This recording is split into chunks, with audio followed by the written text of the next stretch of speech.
আমি দাঁড়িয়ে বলছি, এই পীরজাদা বলছে বলে ফাটছে না।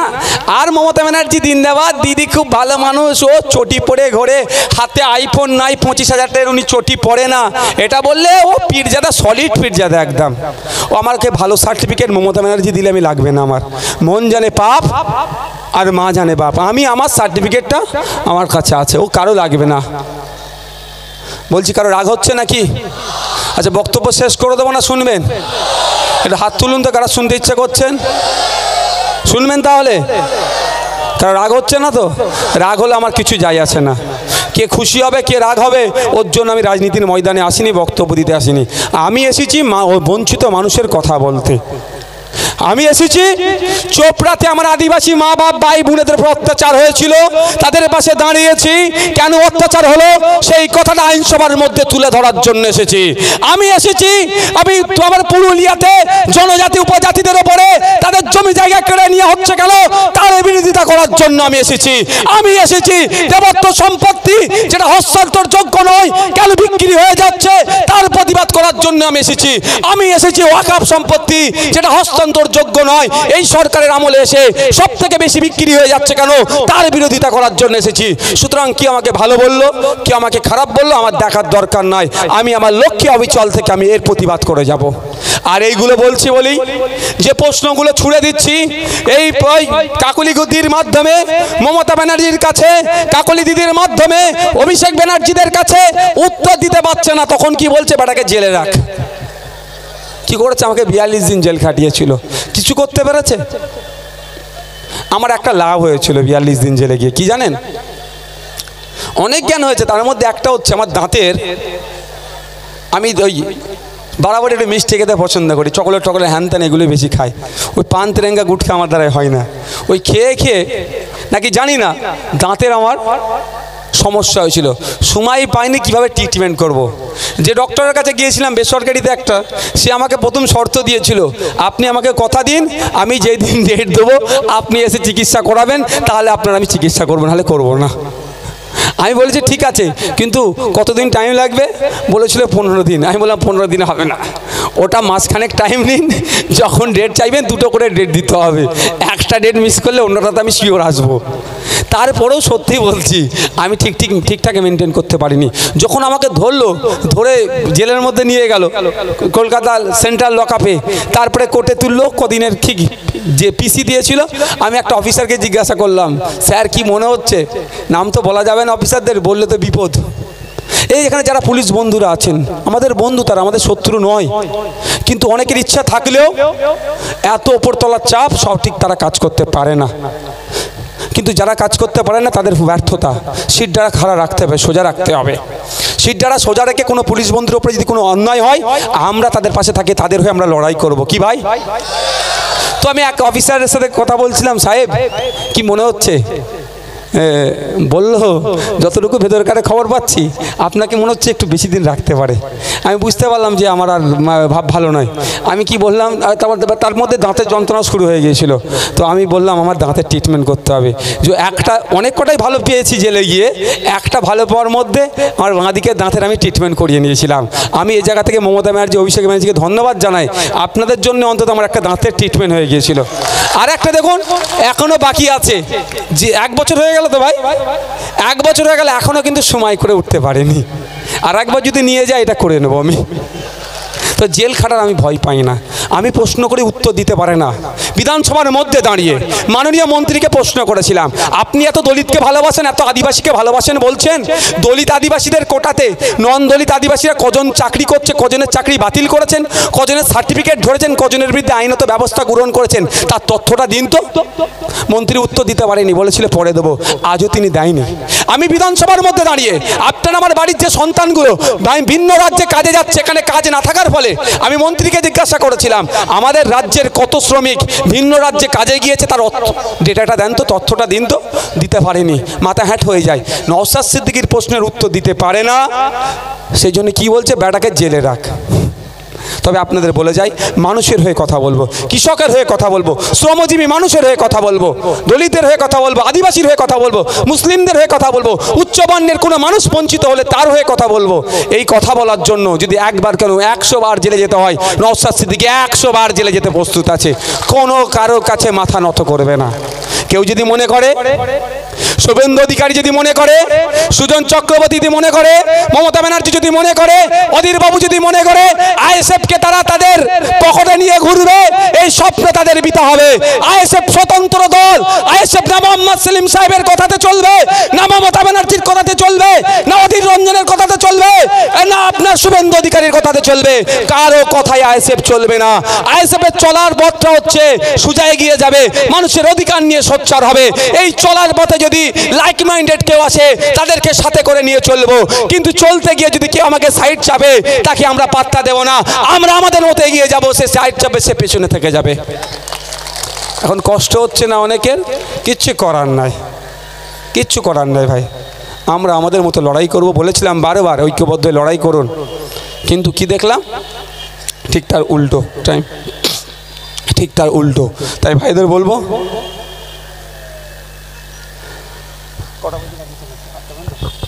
ঠিক আছে, আপনাদের বলবো যারা উপস্থিত হয়েছেন নির্দ্বিধায় নির্বিঘ্নে জুন মাসের 1 তারিখে সকাল সকাল গিয়ে খামচিহ্নে ভোটে খামচিহ্ন প্রেস বাটনকে প্রেস করে বিপুল ভোটে জয়যুক্ত করে তাপসদাকে পার্লামেন্টে পাঠান। তাপসদা পার্লামেন্টে যাবে, জনগণ কার কাজ কি। আচ্ছা, আর 5 থেকে 7 মিনিট বক্তব্য দেবো ভাই, টাইমও হয়ে আসছে, অসুবিধা হবে না তো কারো? হ্যাঁ, আপনাদের বলি, আপনারা ভুলে যাবেন না 2019 সালে কি বলেছিল, সিএকে আটকাতে ভোট দিন তৃণমূলকে, তাই তো? তাই তো ভাই, পার্লামেন্টে যখন ভোটাভুটি হয়েছিল আমরা 8টা এমপির নাম শুনেছি যারা ভোট দেয়নি, কিন্তু বাকি তৃণমূলের এমপিদের কি ভূমিকা ছিল এটা কেউ জানেন? এই কাকুলিদির কি ভূমিকা ছিল একটু জানেন? একটু খোঁজ নিয়ে দেখবেন। এরা তো প্রকাশ্যে ভোট না দেওয়া থেকে বিরত ছিল, এরা ভোট দেয়নি, কেন্দ্রীয় সরকারের বিলের বিপক্ষে ভোট দেয়নি। কিন্তু দুঃখের বিষয়, খোঁজ নিয়ে দেখুন যারা ভোটাভুটিতে অংশগ্রহণ করেছিল এই কাকুলিদি বিজেপির পক্ষে ভোটটা দিয়েছিল না বিজেপির বিপক্ষে ভোটটা দিয়েছিল, এটা কাকুলিদিকেই জিজ্ঞাসা করুন, উত্তর দেবে। আমার তো মনে হয় মমতা ব্যানার্জির খুব ঘনিষ্ঠ একজন কাকুলিদি যদি বিজেপির বিপক্ষে ভোট দেয় তাহলে ভাইপোকে তুলে নিয়ে চলে যাবে। সেই ভাইপোকে বাঁচানোর জন্য কাকলিদিদের মতো যারা আছে তাদেরকে হয়তো বিজেপির পক্ষে ভোট দেওয়া করিয়েছিল। কারণ তথ্য বলছে যে ভোটগুলো পড়েছে তাদের কাউন্টিংয়ের বেশি ভোট পড়েছে, বুঝতে পারছেন তো? তার মানে তাই আগামী দিনে আপনাদের অভাব অভিযোগ, একটা এমপির কাজ কি, আপনাদের যে অভাব অভিযোগগুলো আছে সেগুলো পার্লামেন্টে জানানো, সেখানে কনসার্ন ডিপার্টমেন্টাল মিনিস্টারদেরকে জানাবে স্পিকার স্যারের মাধ্যমে। সেই ডিপার্টমেন্টাল মিনিস্টারদের কাজ কি হবে, এই সমস্যাগুলোকে সমাধান করা। আর কি কাজ, আপনারা ভোট দিয়ে সরকারকে নির্বাচিত করেছেন, যে সরকার চলছে সেই সরকারের কাজ কি হবে, জনগণের উদ্দেশ্যে বিল নিয়ে আসা, বা কোনো বিল আছে সেটাকে অ্যামেন্ডমেন্ট করা, সংযোজন করা বা বিয়োজন করা, বা এই কাজ, সেই কাজ যদি জনগণের পক্ষে হয় তাহলে আমাদের তাপসবাবু গিয়ে তার পক্ষে আরো ভালো করে কিভাবে হয় তার জন্য সওয়াল করবে। আর বিল যদি এই কৃষকদের বিরুদ্ধে যায়, বিভাজনের মতো বিল নিয়ে আসে, তালাকের বিরুদ্ধে যে ধরনের ধর্মীয় ভাবাবেগকে আঘাত দিয়ে বিল নিয়ে আসার চেষ্টা করেছে, বা আগামী দিনে যদি এই ধরনের কোনো বিল নিয়ে আসে যেটা জনগণের বিপক্ষে যাবে, কর্পোরেটদের স্বার্থে যদি বিল নিয়ে আসে, তার চূড়ান্ত বিরোধিতা করার জন্য আপনাদের বলবো তাপসবাবুকে আপনারা পার্লামেন্টে পাঠান। আর কি কাজ হবে, যে পলিসি শাসক বা অন্য বিরোধী দলের আইডিয়াতে নাই সেই পলিসি ইমপ্লিমেন্ট করার জন্য বা সেই পলিসির আমরা প্রস্তাব পার্লামেন্টে রাখবো।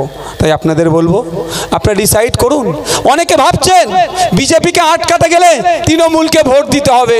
আমি আপনাদের বলবো 2019 সালে এই ভুল আপনারা করেছেন, বিজেপিকে আটকানোর জন্য তৃণমূলকে ভোট দিলেন, কিন্তু এরা সুকৌশলে এই বিজেমূল সিট ভাগ করে বিজেপিকে বরঞ্চ আরো আর 18টা সিট দিয়ে রাজ্যে বিজেপি সেই অর্থে ছিল না, রাজ্যে বিজেপিকে ডেকে নিয়ে আসলো 2021 সালে, আবার বাইনারি পলিটিক্স করলো।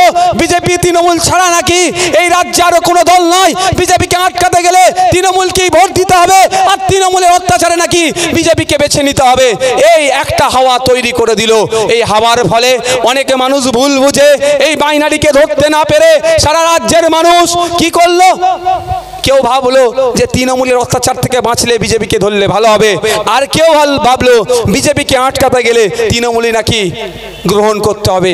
দিনের শেষে আমরা কি দেখলাম, এই বিজেমূল সরকার আর বিরোধী জায়গাটা ধরে নিল। আপনার বাড়ির আপনার এলাকাতে বিজেপিকে নিয়ে চলে আসলো। ধন্যবাদ জানাবো ভাঙড়বাসীকে। এই বাইনারির বাইরে গিয়ে সংযুক্ত মোর্চার একমাত্র বিধায়ক নওশাদ সিদ্দিকীকে আইনসভার মধ্যে পাঠিয়েছে। একটাকে পাঠিয়েই কিন্তু বাকি 293টার বুঝতে পারছে ভাঙড় কি ছুঁচোবাজি ভেতরে ঢুকিয়ে দিয়েছে। তো আগামী দিনে বারাসাত থেকে আমাদের পাঠাতে হবে। একটাই যদি 293কে হিলিয়ে দিতে পারি, এত বাচ্চা ছেলে যদি, এত সিনিয়র মোস্ট লোক যদি পার্লামেন্টের মধ্যে যায়, ধর্মনিরপেক্ষ মানুষ, জীবনের অর্ধেক শতকেও বেশি সম্পত্তি মানুষের স্বার্থে ব্যয় করে দিয়েছে, তাহলে ইনি গেলে কি হবে বুঝতে পারছেন তো ভাই,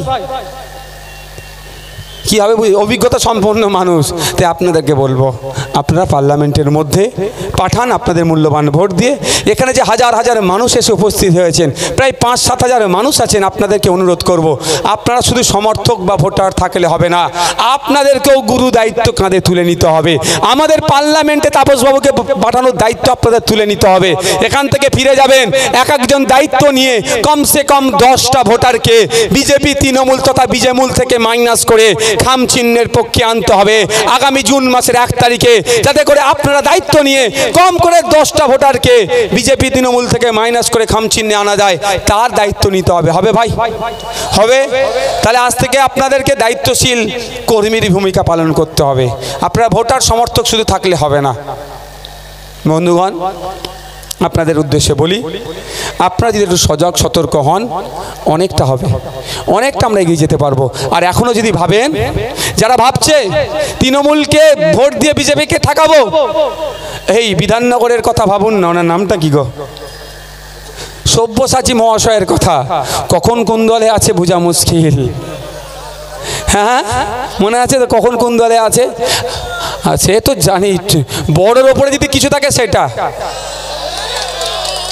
বড়োর ওপরে যদি কিছু থাকে সেটা, এরা এই সিন্ডিকেট রাজ বন্ধ করতে হবে। আপনার জায়গা, আপনার দলিল, আপনার কনভার্সন সার্টিফিকেট, আপনি পঞ্চায়েত বা পৌরসভা থেকে আপনি রসিদ কেটে আপনি বাড়ি বানাচ্ছেন, এই চোরের দলেরা ভিখারির মতো এসে আপনার দ্বারের সামনে হাত পাচ্ছে, এত টাকা দাও নাহলে ঘর আটকাবো। এই সমাজ ব্যবস্থাকে ধ্বংস করব আমরা, এটাকে ধ্বংস করব। আর এই জন্য ওরা ভয় পাচ্ছে। ওই জন্য কি কাকুলিদিরা আমাদের নামে বলছে ওরা অস্বীকারী, ভয় পাচ্ছে তো আমাদেরকে। আমাদের ভয় পেলে চলবে না। আর কেউ তৃণমূলের অত্যাচারে অনেকে ভাবছে এই তৃণমূল অত্যাচার করছে, এই বড় চোর ছোট চোর কি বলছিলেন না এক্ষুনি, এই বড় চোর ছোট চোরদের হাত থেকে বাঁচতে হবে, সেই জন্য নাকি বড় ফুল এদেরকে জব্দ করবে ভেবে অনেককে বিজেপিকে ভোট দিচ্ছেন। তাদের উদ্দেশ্যে বলবো, 2019 সালে ভোট দিলেন, 2021-এ ভোট দিলেন, আবার 2024-এ ভোট আর এই ভুল কাজ করবেন না। কারণ এটুকু দেখুন, যাদেরকে আপনি হাত শক্ত করছেন, যে হাতটা শক্ত করা দরকার, এই তৃণমূলের অত্যাচার থেকে বাঁচতে চাইছেন, সেই কিন্তু মমতা ব্যানার্জির বাড়িয়ে দেওয়া চা ওই হাতে তুলে খাচ্ছে। ভাই ভুল বলছে নাকি? আর আইএসএফ, আমি আইএসএফের চেয়ারম্যান, রাজ্য কমিটির মেম্বার, আমরা বারবার একটা কথা বলে আসছি, আমরা ওই দিনকেই মমতা ব্যানার্জি ওই দিনকেই বড় নেতার সাথে বসে চা খাবো যেই দিন দেখবো বুথের স্তরে Trinamool, BJP, CPM, Congress, ISF কে কোন দল করছে সেটা দেখার দরকার নাই। বুথের নেতৃত্বরা শান্তির সাথে, সম্প্রীতির সাথে, ঐক্যের সাথে যে যার দল করছে সেই দিন মমতা ব্যানার্জির সাথে বসে চা খাবো, তার আগে নয়। আমি নবান্নে বসে চা খাবো, আমি বিধানসভায় বসে চা খাবো, আর বুথের লাউহাটিতে আমার কর্মীর মেরে মাথা ফাটাবে, ভাঙড়ে আমার কর্মীদেরকে শহীদ করে দেবে, আর মমতা ব্যানার্জির সাথে বসে আমি চা খেতে পারবো না ভাই। কিন্তু শুভেন্দু অধিকারী কিন্তু বসে চা খেয়েছেন, যারা ভাবছেন, অনেকে ভাবছে মাইকের আওয়াজ অনেক দূর যাচ্ছে, মিডিয়ার মাধ্যমে বলছি, যারা ভাবছেন তৃণমূলের হাত থেকে বাঁচতে গিয়ে, অত্যাচারের হাত থেকে বাঁচতে গিয়ে শুভেন্দু অধিকারীর হাতকে শক্ত করি, এটা ভুল করছেন। এই ঘুরে কিন্তু ভাঁড় একটা জায়গাতেই, তৃণমূলের হাতকে শক্ত করলেও যে ভাঁড়ে আসবে, শুভেন্দু অধিকারীর হাতকে শক্ত করলে সেই একই ভাঁড়ে আসবে বিজে মূল ভাঁড়। এই ভাঁড়কে যদি ভাঙতে চান খাম চিহ্নে ভোট দিন, এই ভাঁড়কে যদি ভাঙতে চান খাম চিহ্নে ভোট দিয়ে খামের হাতকে শক্ত করুন, অন্যায়কে বন্ধ করে দেবে। ভাই আমি আস্তে আস্তে আপনাদের এই দুটো তিনটে মোড় আগে ওই রাজার ওই লাইনটাতে, জায়গাটার নাম কি, এই চৌমাথা থেকে ঠিক বাঁ দিকে ওটা দাঁড়িয়ে একটু চাটা খাচ্ছিলাম। দুটো ইয়াং ছেলে চায়ের দোকান লস্যি লাগিয়েছে, রাস্তার প্রাণ হচ্ছে না, ছোটো ছোটো স্টল তো লাগিয়েছে। আমি তাদেরকে চা খেতে খেতে জিজ্ঞাসা করলাম, ভাই আপনার নাম কি, কি পরিচয় হতে হতে উঠে আসলে দুই ভাই গ্র্যাজুয়েশন পাস করা ছেলে, অনার্স পাস, শুধু পাস করছে নয়, অনার্স কোর্স নিয়ে একজন হিস্ট্রিতে অনার্স করেছে, একজন বেঙ্গলিতে অনার্স করেছে। আমি অবাক হয়ে গেলাম, তারা দু ভাই, একজন লস্যি বিক্রি করছে আর একজন চা বিক্রি করছে। বুঝতে পেরেছেন আমাদের রাজ্য কোথায় এগিয়ে যাচ্ছে? বলছে রাজ্য এগিয়ে যাচ্ছে, রাজ্য ধ্বংসের দিকে এগিয়ে যাচ্ছে, রাজ্য এগিয়ে যাচ্ছে, রাজ্য চুরির দিকে এগিয়ে যাচ্ছে, রাজ্য এগিয়ে যাচ্ছে কামদুনি মা বোনেদের উপর অত্যাচারের দিকে এগিয়ে যাচ্ছে, রাজ্য এগিয়ে যাচ্ছে সন্দেশখালীর মতো মা বোনেদের উপর অত্যাচারের দিকে এগিয়ে যাচ্ছে, রাজ্য এগিয়ে যাচ্ছে বাচ্চাদের মিড ডে মিল থেকে চুরি করার দিকে এগিয়ে যাচ্ছে, রাজ্য এগিয়ে যাচ্ছে গরিবের রেশন চুরিতে এগিয়ে যাচ্ছে। রাজ্য কিন্তু শিক্ষাতে এগিয়ে গেল না, রাজ্য চাকরিতে এগিয়ে গেল না, রাজ্য মানুষের যে ন্যূনতম মজুরি বৃদ্ধি করা যাবে সেই দিকে এগিয়ে গেল না। তাই দুই ভাইয়ের কথা আমি মনে পড়ে গেল। এখন ভাবতে পেরেছেন, আপনার আমার বাড়ির অনেক সন্তানেরা আছে যারা উচ্চশিক্ষায় শিক্ষিত হয়ে বসে আছে, অর্থের বিনিময়ে তাদের মেধাগুলোকে চুরি করেছে। আজকে যে 26,000 চাকরি বাতিল হয়েছে, সর্বপ্রথম দোষ মমতা ব্যানার্জিকে নিতে হবে। কিন্তু দুঃখের বিষয়, উনার যদি লাজ লজ্জা থাকতো, আমি কোর্ট করছি, উনার যদি লাজ লজ্জা থাকতো উনি এই ব্যর্থতার দায় স্বীকার করে পদত্যাগ করে নিত। কিন্তু উনার লাজ লজ্জা নাই, এখনো তিনি গলা ফাটাচ্ছেন, এখনো মানুষকে ভুল মিসগাইড করছেন, ভুল ইনফরমেশন দিচ্ছেন। এখন তিনি বলছেন নাকি 10 লক্ষ চাকরি রেডি করা আছে। কবে দেবেন? ভোটটা পার করলে। ভোটটা পার করার আগে 2021-এর আগে বলেছিলেন ডবল চাকরি দেব। 2024 চলছে, মধ্যখানে 2.5 বছর পার হয়ে গেল, ডবল চাকরি তো দূরের কথা, যারা মেধাযুক্ত, যারা চাকরি করছিল তাদেরকেও আজকে ছাঁটাই করতে হলো। আজকে তৃণমূলী বন্ধুরা অনেক কথা বলছে, 26,000 কি দুর্নীতিগ্রস্ত ছিল? ওটা তো আমিও বলছি ভাই, 26,000 তো দুর্নীতিগ্রস্ত ছিল না। কোর্ট বারবার জানতে চেয়েছে, আপনারা শুনে রাখুন, কোর্ট বারবার জানতে চেয়েছে। এই দেখুন মনে রাখবেন, আমি যদি ভুল কথা বলি, এই যে বক্তব্য দিচ্ছি, এই বক্তব্য রেকর্ড হচ্ছে, এখানে ইলেকশন কমিশনেরও লোক আছে, আমি যদি একটা শব্দ ভুল বলি, অভিষেক ব্যানার্জি কিন্তু আমাকে ছেড়ে কথা বলবে না ভাই, শুভেন্দু অধিকারী ছেড়ে কথা বলবে না, মমতা ব্যানার্জি ছেড়ে কথা বলবে না। আমি যদি একটা শব্দ ভুল বলি, আর আমি বলছি, আমি চ্যালেঞ্জ করে বলছি, যদি আমি একটা শব্দ ভুল বলি, আমার বিরুদ্ধে আপনারা কোর্টে চলে যান, আমার বিরুদ্ধে আইনি লড়াই লড়ে নেন। আমি দায়িত্ব নিয়ে বলছি, আমি একটা শব্দ ভুল বলবো না।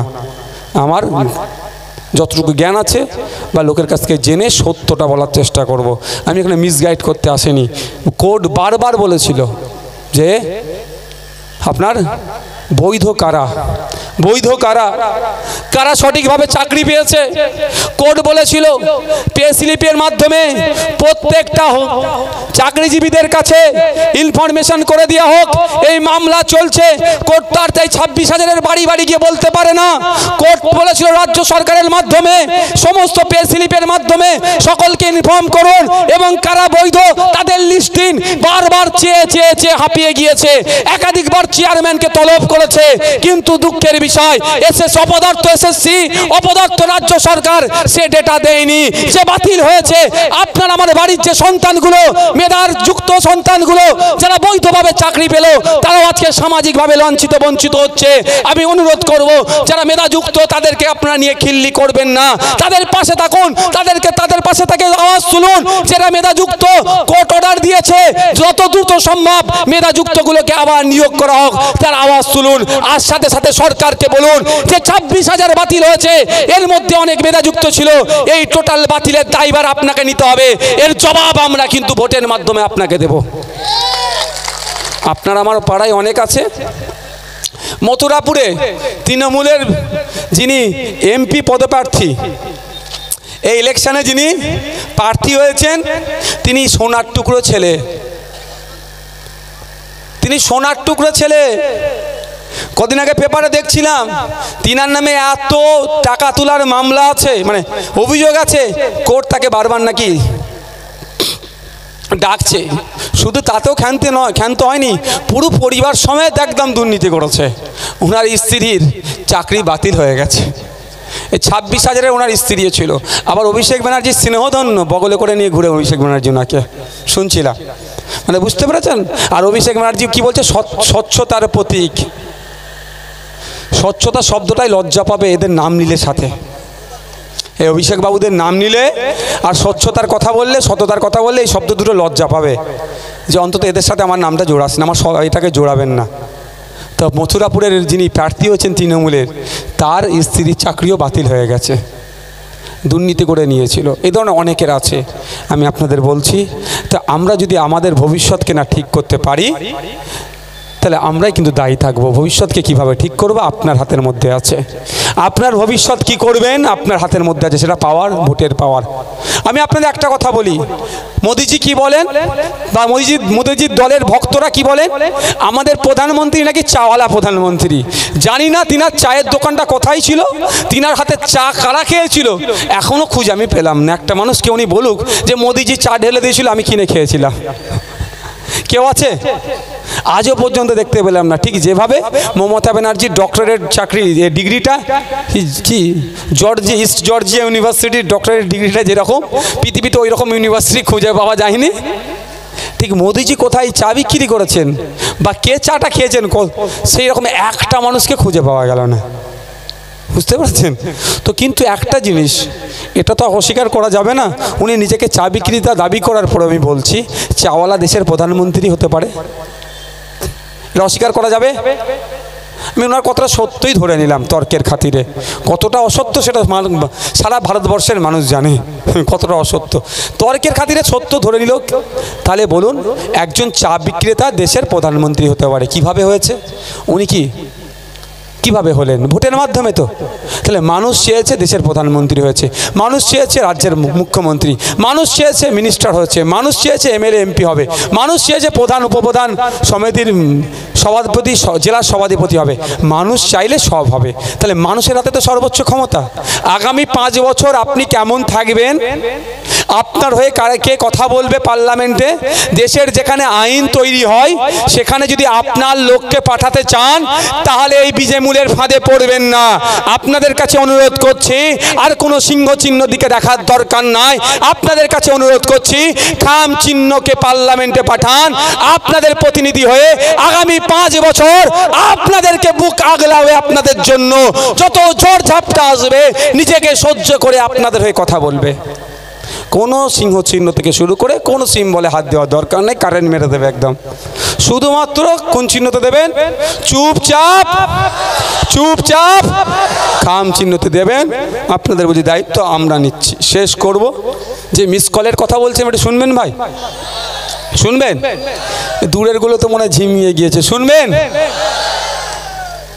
মিস কল মেরে রেখেছে। তৃণমূলের যে 42টা এমপি সিট দিয়েছে তো ভাই, সর্বপ্রথম আমি এই জায়গা থেকে চ্যালেঞ্জ করছি, এখান থেকে কলকাতার মধ্যেই তো, এখান থেকে কালীঘাট তো বেশি দূর নয়।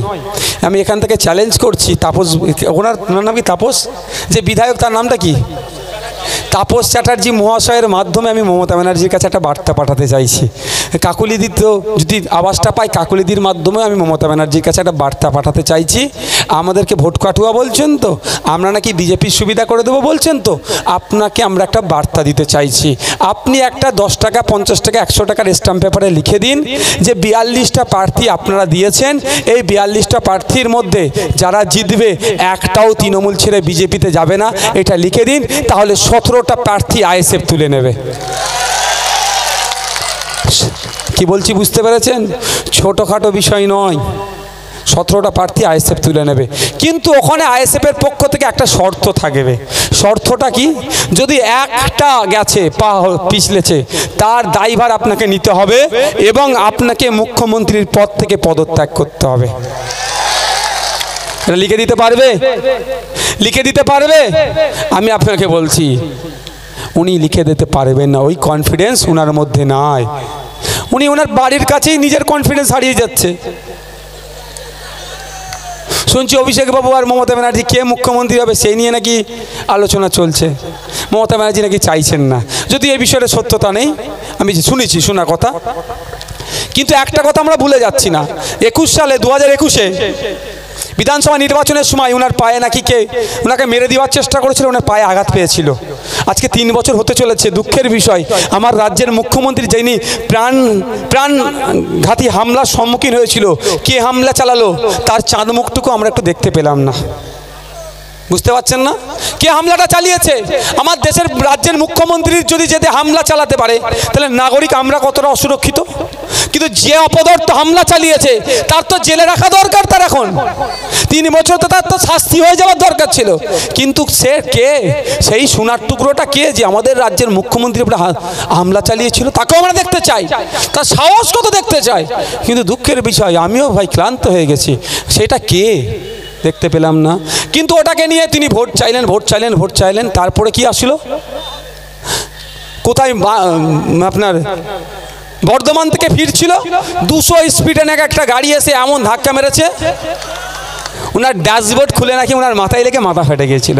এবার শোনেন ভাই, আমাদের উনি যে গাড়িটাতে চেপেছিলেন ওটা টয়োটার ফরচুনার ছিল সম্ভবত। টয়োটা কোম্পানি যদি বাংলা ঠিকঠাক বোঝে, মেন মালিক এই এখানকার যিনারা দায়িত্বশীল আছে, বাংলা থেকে ওই ভাষায় ট্রান্সলেট করে না, ইংলিশে না ট্রান্সলেট করে পাঠালে আলাদা জিনিস, যে আমাদের রাজ্যের মুখ্যমন্ত্রীর বদনাম হয়ে যাবে।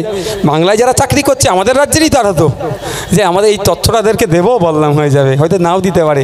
কিন্তু টয়োটা গাড়ি যদি জানে মালিক কোম্পানি বা যারা মেন জায়গায় আছে, তারাও কিন্তু ভয় পেয়ে যাবে যে তাহলে নতুন করে ট্রেনিং, মানে যে ম্যানুফ্যাকচারিং যেখানে হচ্ছে গড়বড় ছিল।